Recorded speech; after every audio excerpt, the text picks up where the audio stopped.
Hi and welcome to Time with Natalie. I'm here today with DeVon Franklin. Now, DeVon has gone from being an intern with Will Smith to now being the Senior Vice President of Columbia Productions, and he's also the author of one of the best books I've read in a long time, Produced by Faith. Hi, DeVon. Hey, how are you? I'm fine. How are you? I'm doing good. Good. Thank you for joining me. Thank you for having me. I appreciate that. Oh, you're welcome. You're welcome. Now, could you just share a bit of your story with our viewers about how and why you decided to go into the movie business? You know, I had always been inspired by films as a young kid, from Star Wars to, Indiana Jones, these sort of films as a kid always captured my imagination. But my first love originally was playing football. Now our football is not your football. Soccer, American football, was my original passion. I really wanted to be a running back. And, once that didn't work out in high school, I didn't end up making the team for a variety of reasons. I ended up putting my passion towards making films because I always was inspired by Hollywood and how you could create those images that could inspire you and transport you from your reality to a completely different one. I really just said, wow, that's just, how do you do that? And so after my American football dreams got dashed, I ended up, going to the University of Southern California and started, majoring in business, minoring in film, and I started interning. My freshman year of college, I interned for the management company that managed Will Smith, and started working at his production company my junior year. And when I graduated, I became an assistant at his company. So, film was just always just something I was passionate about, and knew that I just wanted to figure out how to create films to bring change and to inspire. And so getting my start with Will was the great way to be put on that path, because he does a lot of films that are inspirational and that inspire. So it was just a blessing to be able to learn, even as an assistant, how to make films that could, play around the world, but also still have purpose and integrity in them. Fantastic. And so where did the idea come from to do the book? Because the book, I've read it so many times. Really? Yeah, honestly. Wow. And I've shared it with so many different people, and it is so inspiring. Wow. Just Thank you. using the concept of a movie being, like the story of your life, I just thought was fantastic. So where did that idea come from? It's interesting because the idea for the book kind of came in three stages, if you will. The first stage was years ago. I was at a conference in Hawaii. I was a speaker, and there was another speaker there who was a book agent. And after my session, her and I started talking, and we struck up a conversation. And then she came to meet with me in Los Angeles about a month after the conference had wrapped. And during that meeting, she was like, "You got to write a book." And I was like, "Write a book? What do you mean?" She's like, "I'm like, a book about what?" She's like, "No, your faith and being in Hollywood." She said, "That's a book. I know it is." And so, as we were talking earlier, sometimes God will send you a message that the call on your life is bigger than you think it is. And so when he was telling me to write a book, I was like, well, I don't know. I'm not an author. But he was like, he planted the seed. A year later, when I was in Beijing working on The Karate Kid, that's when I got the message of what the book was supposed to be about. Because as I started reflecting on my life, I realized that it wasn't because I was living a fast life that I was finding success. It was because of my faith. And so I said, wow, so faith is not the obstacle to success, it is the path to it. And that's what gave me the genesis of the book. And then the third part of the story was originally when I ended up selling the book to Howard Books, which is a division of Simon & Schuster. It was under a different title. And they said, we love this concept about faith being the path to success, but we don't like the title. Okay. So I went back and said, okay, God, what do you want this title to be? And I went back to my BlackBerry, and years before, I had written notes that were correlating for a sermon that I was preparing about correlating your life with a movie, and about how we sometimes want the green light from God on things we're praying about, but we haven't done our research, we haven't done our homework. So if I were to go to the chairman of Sony and I say, okay, I want you to green light my idea, she would say, where's your script, where's your budget? I can't just walk into her office and say greenlight something. I have to do the homework first. I have to give her something to greenlight. And so I started correlating that to God. I said, well, what if I just go into God and say in prayer, God, bless me tomorrow and become CEO? It's like, what? You haven't done your homework. You haven't done the research. You haven't done the process. You haven't gone through the process that would even allow you to qualify for the green light. So once I went back and found those notes, I said, oh, it's amazing. Even before I knew it, he was already preparing the message in me. Wow. And so that third part of it was taking those notes from the BlackBerry, putting it with what I already had. And that's how Produced by Faith was born. Oh, wow. Fantastic. And how do we fully give ourselves and our career over to God? Because sometimes it's difficult, because sometimes people think that, it's two separate things, you know. Yeah. You're in your career and job, and God doesn't really get involved in that, you know, that area, or he's not really that interested in that area. But he's interested in everything that we do, isn't he? Every part of who we are, Yes. he wants to be a part of. Absolutely. So how do we trust in him and know that he has a plan for us and that he wants to be involved in our career and everything that we do? You know, I think it first starts from understanding what we desire. And so many times our desires and our ambitions, get the best of us because there are things we want to do, there are places we want to go, and there are accolades we want to achieve. And so sometimes that desire and that ambition, pretty much dictate what we do and the choices we make in life. The thing that I like to get people to do is say, wait a minute, if you're trying to live a life of God, if you're trying to live a life of Christ, you first have to stop and say, okay, what's his will? And genuinely in your heart really want his will more than you want, whatever it is you may be desiring after. Now, the Bible says that he does give us the desires of our heart. So the blessing is that if we're connected to him, whatever we desire, by and large, as long as it's not in conflict with his word, it are the things he desires for us too. Yeah. So when you have that connection and you make him your priority, then you can begin to have confidence in what you're desiring are the desires he's actually placed there. Now, where we get caught up is being impatient and trying to say, okay, well, I want it and I want it now. And not only do I want it now, but I want it my way. I'm like that. You know what I mean? Yeah, and so there are times when I then have to say, when sometimes literally, God will reveal to me, okay, so you want it, okay, if you get it now, then what? How is that going to make the plan that I have for your life better? You have to trust me. You have to trust that I have a plan. You have to trust that there are things, even when I go back and look at my life, the reason why I wrote the book is because faith really works. It works. Yeah. And so when you look at my life, there are things in my story that you can't describe but for faith. Even people who don't have faith have to say, well, wait a minute. How did that happen? Okay. Yeah. And so, that's what I try to help people do is really, one, check your desire. Really, really get to the root of it. What's really at the core of it? Why do you want to be what you want to be? What's motivating you? And at the core of that motivation, is there a desire to please God? And if there's not, I say, okay, well, you can go and do whatever you want to do, but if you're really trying to live the way the Creator designed for you to live, then that desire to please him needs to be first and foremost. Then the second part is a commitment. Okay, I'm going to commit to living my life based upon what his direction is. So that means that in any given moment, I have to choose his direction and put everything I want to do subject to what he wants me to do and how he wants me to do it. And I have to reprogram myself to find happiness and joy in doing what pleases him. And that's not always that easy, though, is no. it? No, it's not, because we get caught up in what we want to do. Yeah. And we're stubborn. Like if you have children, I don't have children yet, but my brother does. And so seeing him and his wife deal with my niece who's 3 years old, kids want what they want. Yeah. And so us being the kids, sometimes we want what we want, how we want it. And we think we know best. And we think we know best, and God's the parent saying, okay, I'm trying to teach you. No, but that's part of the reason why, I love just being able to be open about my life and talk about things, because it's not easy. It's not easy. And there have been times where I've missed it. And there have been times where I'm like, oh, God, please forgive me. I've totally gotten out of your will on this because I let my ambition get the best of me.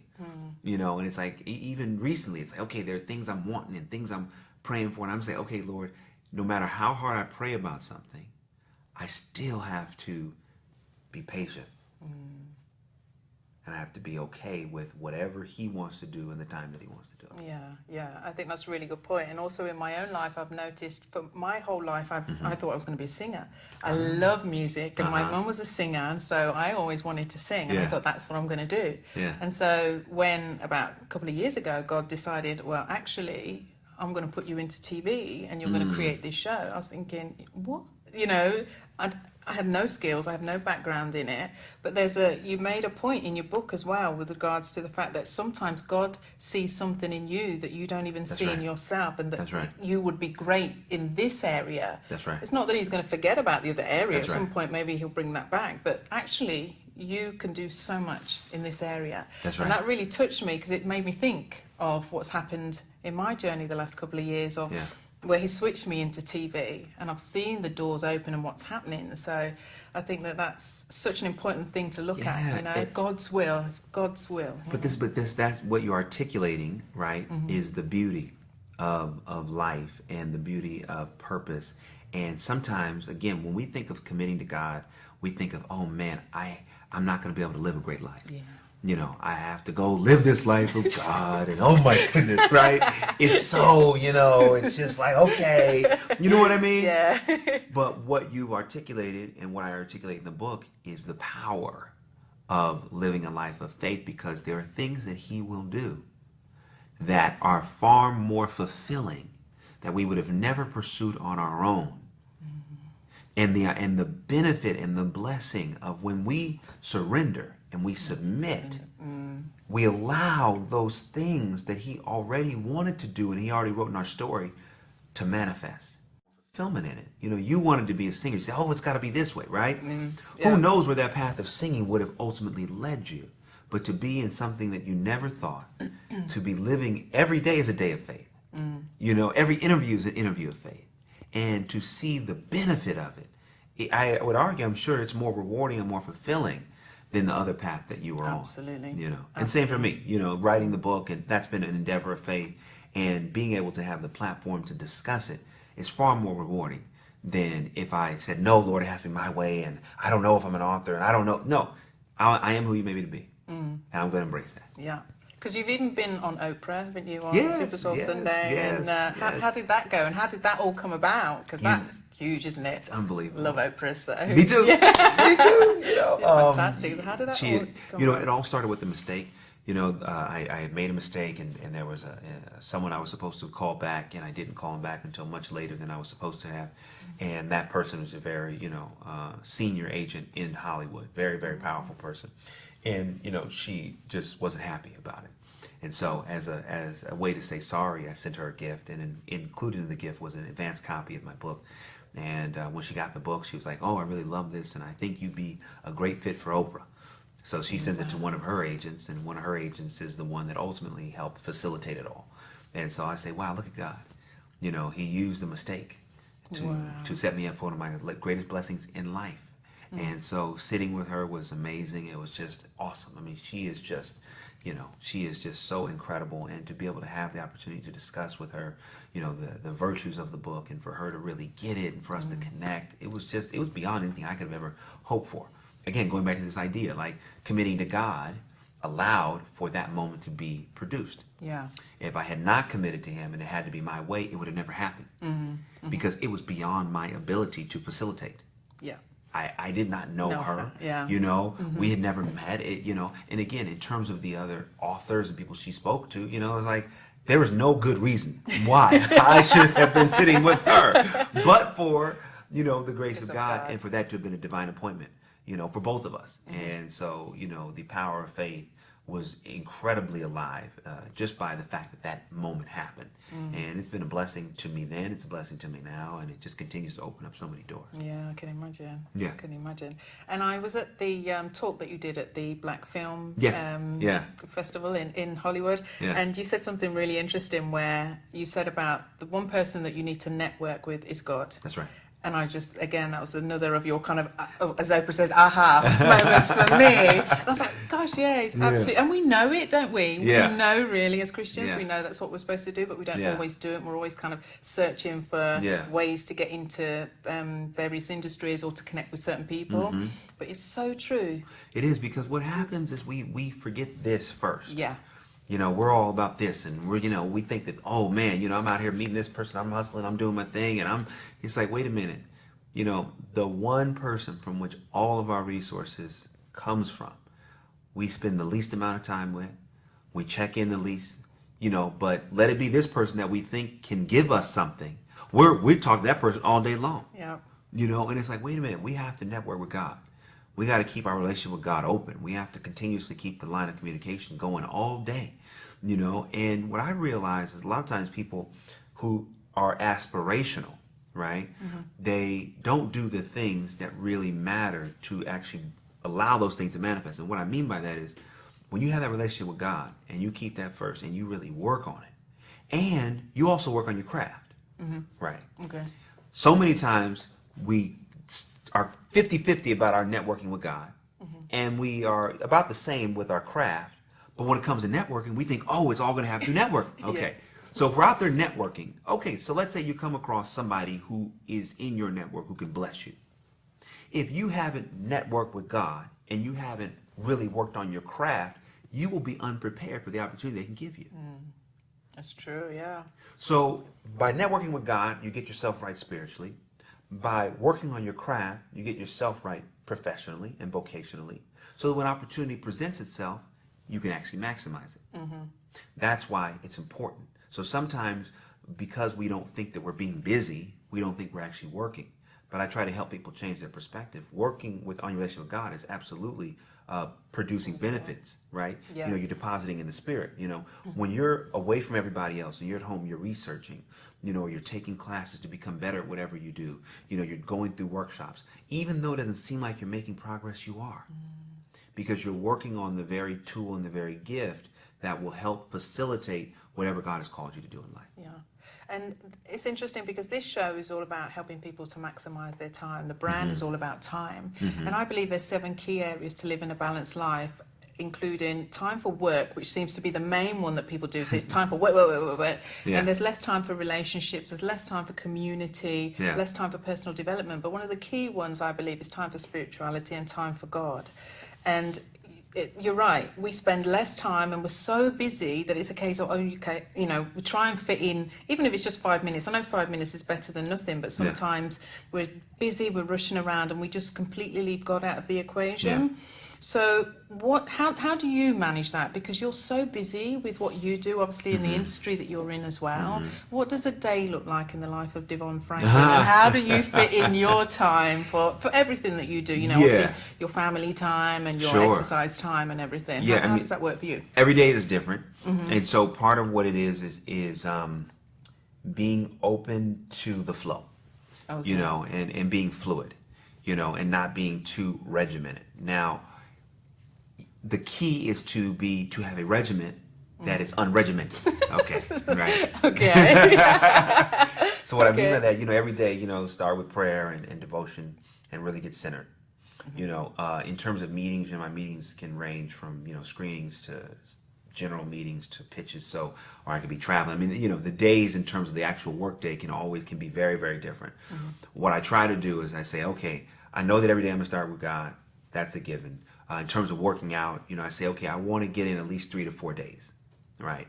So based upon whatever the schedule is, sometimes I'll go work out really early in the morning or I'll go in the evening, right? But I don't beat myself up if I miss a class in the morning, because I like to do workout classes. If I miss a class in the morning, I say, okay, I'll make that up, in the evening, or I'll do it the following day. Okay. It's just about, again, the regimen is, I know and to feel good during the week, I know that I've got to do, at least 3 to 4. So let me just make sure I get them in wherever they can fit. I'm learning, much more even now than ever before that what it requires to be effective at work and what you do, and the time you put in is that so many times we really think that it's like, okay, I'm doing all of these things, right? That I'm being effective. And we're not. We're just wearing ourselves out. It's about really identifying what matters most and putting the time into that. And so I've really been doing a lot with my schedule recently to reorchestrate my days, to really set up with what really matters.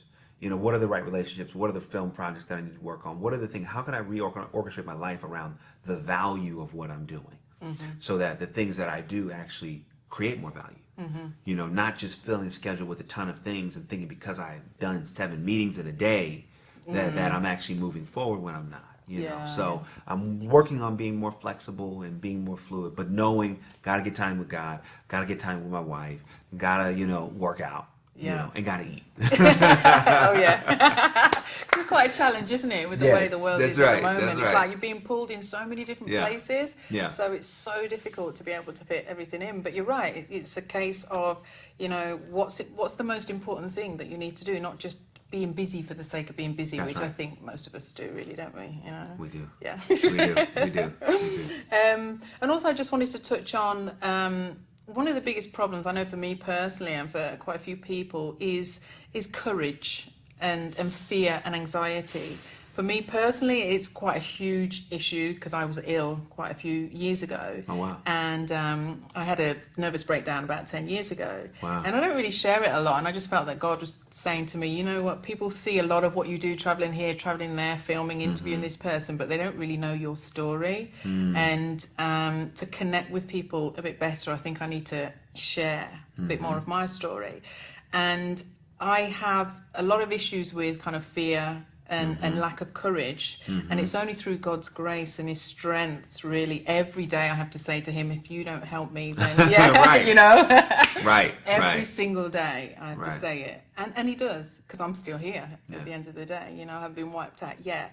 But how can you encourage somebody and just give them, you know, keep that hope alive? That if you just step out in faith, and if you just believe in not only God, but believe in yourself, because that's the other thing I feel He's really dealing with me personally about, is knowing my greatness and knowing what's in me and really believing that I can achieve these big dreams that He keeps giving to me. Yeah. So I don't know if you've got any kind of words of wisdom there. Yeah, you know, I mean, I think that fear is something that we all deal with. You know, and what I have found, you know, has helped me deal with it is probably, you know, I mean, there's so much to say about it, but the two things that really help me, you know, is one, to put myself in, okay, one, what am I afraid of? Okay. Why am I afraid of it? And what is the worst case scenario if my fear comes to light? You know, so there was a recent situation I was dealing with on my job, and, you know, I was afraid, and I said, okay, what am I afraid of? Okay, I was afraid that I would get rejected. All right, so I was afraid of a no. Okay, so then once I could boil it down, okay, I'm afraid of a no, right? Then I'm like, but the possibility of a yes in this particular dynamic that I was really afraid of would change everything, right? It would really have opened up, you know, a new avenue in my career, and not to that magnitude, but it opened a new avenue in my job. So I had to say, okay, if I stay quiet and I sit in fear, I'm by default accepting the no. Can I live with that? Or is it worth me facing the fear because the possibility of what the yes can produce is that great? And once I said, well, no, I want the yes, I'm not going to sit in the default position of no. Then I said, okay, now that I know I want the yes, then in this situation, I had to construct this email, right? So I constructed the email, you know, and in the email, I made the request for the very thing I was afraid of. And I worked on it, you know, I had my wife look at it, you know, prayed on it. You know, God gave me some things to add to it. And I ended up sending the email, right? And I said, okay, no matter what the response is, I'm already successful. Because I was afraid to do it. I kept fearing it, but the issue didn't go away. So by creating the email and sending it, I'm already successful because I faced my fear. Now, the blessing was the answer was yes. Right? Yeah. So it really gave me more confidence and courage to face whatever fear that I have and know that by facing it, it's 95% of overcoming it. And the other part you talked about confidence is that, yes, you know, sometimes our natural position is fear. And depending on what our upbringing was and all that, we just sometimes resort to fear. That's just what we know. Yeah. You know, what we do have to do is have more confidence in ourselves, you know, and more confidence in God. You know, the Bible says, you know, the Lord did not give us a spirit of fear, but of power, love, and a sound mind. Okay. So the moments that I'm in fear, I have to understand, okay, God, you didn't give this to me. You gave me power, love, and a sound mind. Sound mind, which is the ability to make decisions, you know, the ability to be level-headed, the ability to think and to have confidence in what we think. Okay.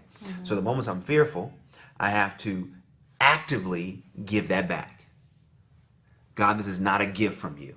Okay. So I'm going to accept, you know, the power of love, the power of sound mind. I'm going to accept these things, Lord. Now, God, here's where I need your help. I don't know. I don't know how to say the right thing. I don't know what. So give me the words, Lord. I'm willing.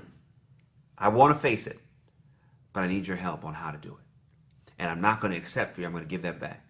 But I am going to accept the power of love, the power of a sound mind. I'm going to accept those, dear God. So show me how in accepting the gifts that you have given me, that you want to use these effectively to help me overcome the very things that I feel are threatening my livelihood because I'm so afraid. These are some of the things that I deal with myself to help me get over my fear, have more confidence in who's created me to be. And I always find that whenever I hit it head on, I'm always most successful. Yeah.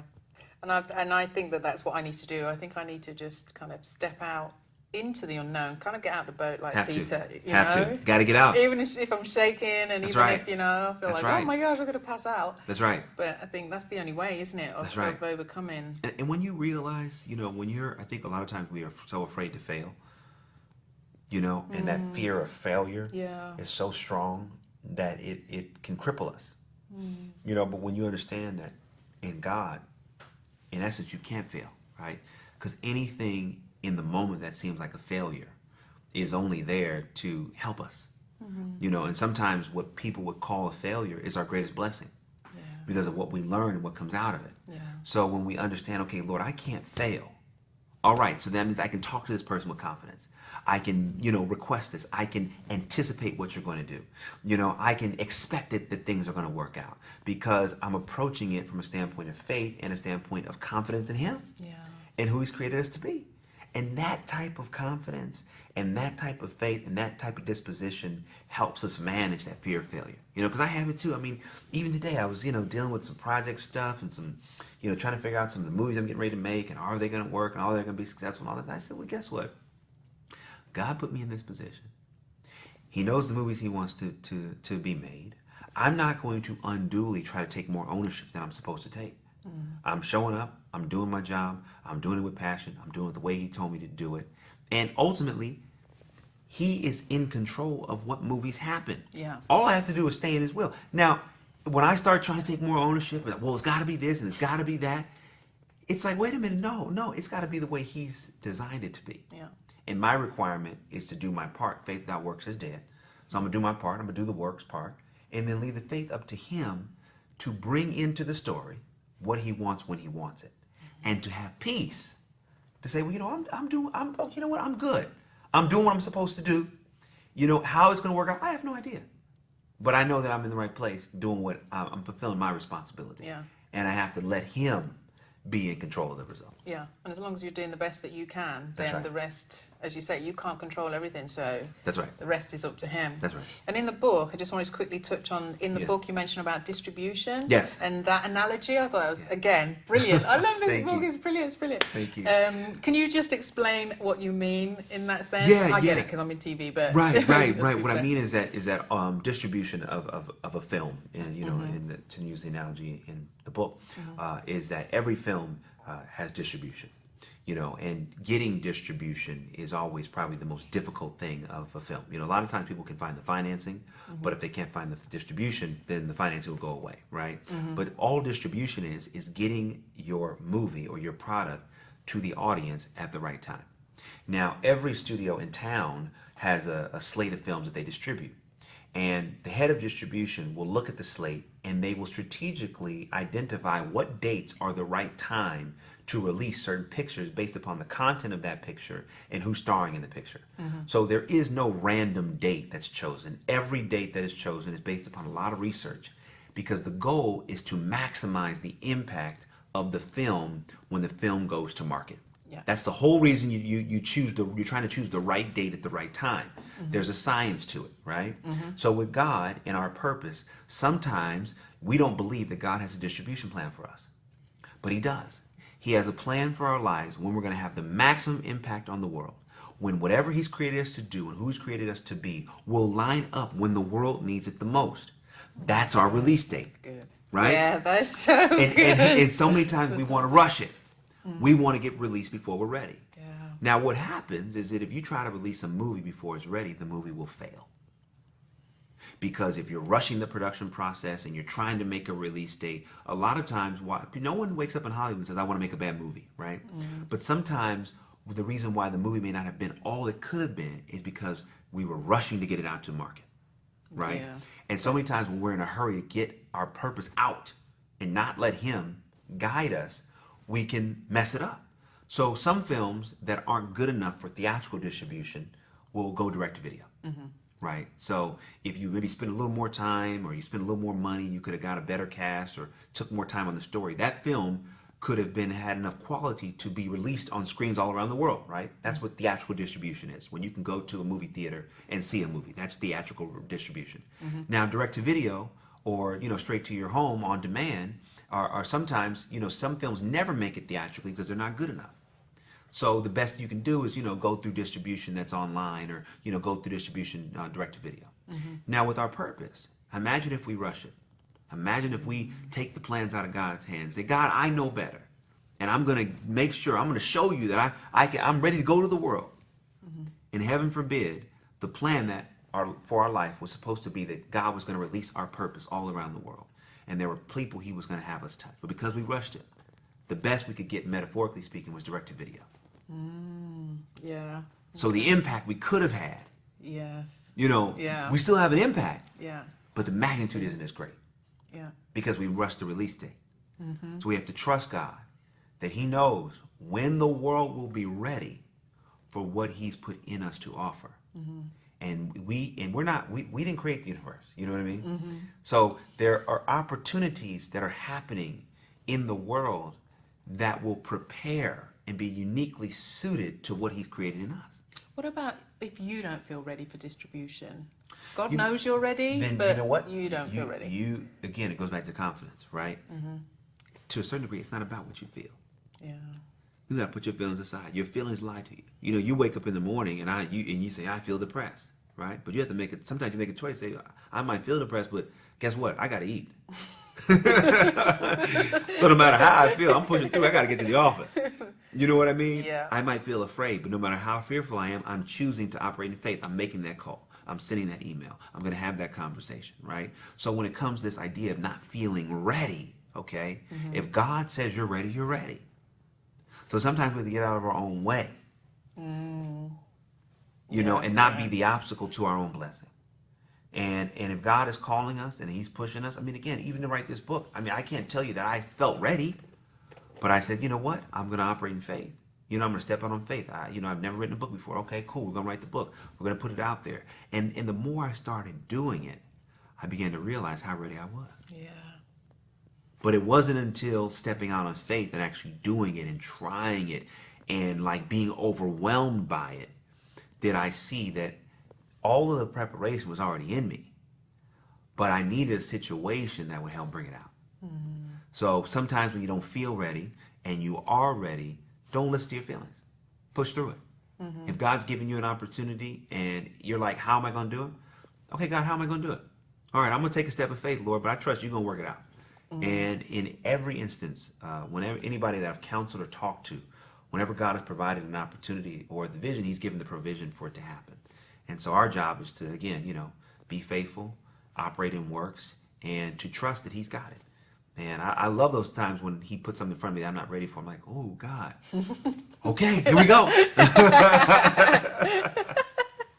Oh, wow. No, no, that's fantastic. And I think, you know, you blessed me so much just through listening to, you know, as I say, I've read the book a few times already, but just hearing it as well, kind of live and in person. All right, amen, amen. It's just like a confirmation to me of everything that in my own life I feel that God is saying to me. Amen. So I just want to thank you so much, you know, first of all for doing the interview. Thank you, because I know you're so busy. So thank you so much. And second, for writing the book. Because I'll just quickly share something. I gave, you know, I bought a few of the books when I met you. I bought a few of the books, and I passed one over to a friend of mine who's a film producer. And he was saying to me he was so blessed by it. He doesn't have a relationship with God. And he kept saying to me, he said, you know what, I think I need to go and introduce myself to God. And just the way he said it, it's like it was like a handshake, you know, hello God, and to meet God. And he said this book has helped him so much. Wow! So I just want to say thank you. Thank you for sharing that with me. Oh, no problem. I appreciate that. No problem. It's a blessing. It blessed me so much. And I would, you know, say to everybody, please go out and buy this book. And what's the website? Where can they get some more information? DeVonFranklin.com. Okay. You can find me. That's my website, and then I'm also on Facebook. You know, under DeVon Franklin. And then also my Twitter is, DeVon_Franklin. Fantastic. Well, DeVon, thank you so much for your time. Thank I really you, appreciate it. Thank you for joining me. And much success to the show. Thank you. And you.